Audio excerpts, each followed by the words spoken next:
Hi everybody, this is Sally and I'm back for the fifth and final tidbit for 2022 for your NAPLEX prep as you get ready to become fully licensed pharmacist. Very exciting time.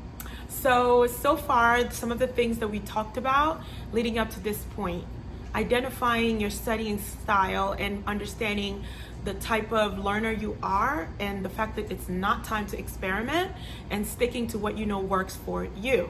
Developing a consistent schedule to help you study so that you're staying on top of it and you're setting weekly and daily goals for what you want to accomplish as you continue studying.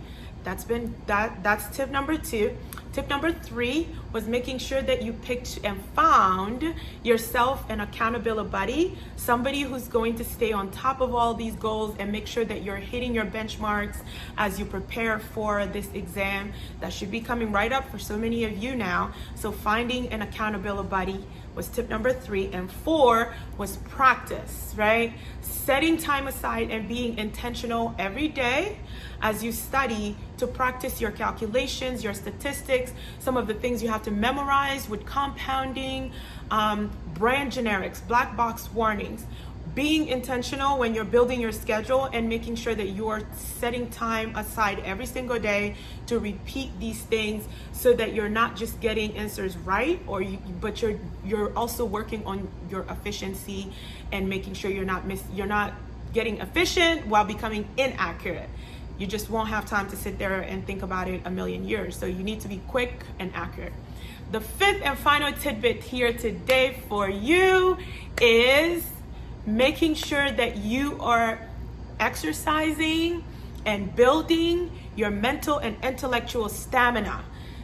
The NAPLEX is not a 2-hour exam. It's a very long exam. It's time consuming. Like, you will be there essentially all day. So it's very important that you are practicing how you're going to approach this exam and make sure that you don't get burnt out, and make sure that you don't get exhausted mentally and want to quit or want to give up prematurely, or that you don't start becoming impatient and start guessing right through the exam.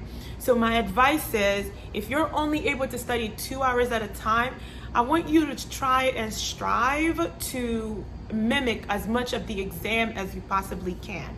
You get a 30 minutes break halfway through the exam. So perhaps practice being focused and being able to sit down and go through chapters and go through question banks for that amount of time, so that your mind becomes accustomed to staying focused and engaged for the duration of the entire exam. It has been so much fun making these little videos and getting all of the questions that you guys are hitting me up with for follow-up. I can tell you right now that this is not the last of it. I am having a lot of fun making them as well. And so the goal is to help at least 1%. So if I'm doing that, it's worth taking the time to do these. Let me know how your studying is going, the things you're running into. You never know, you are not alone. You're going through this process with thousands of other students around the country. So I don't want you to underestimate the power of being transparent about what your journey is like. You can find your little tribe of support and a bunch of accountability buddies in places you least expect. Again, thank you so much. Like, share, and subscribe to the YouTube channel, and more content like this relevant to new practitioners and students will continue to get posted on this channel. Thank you so much. See you guys later.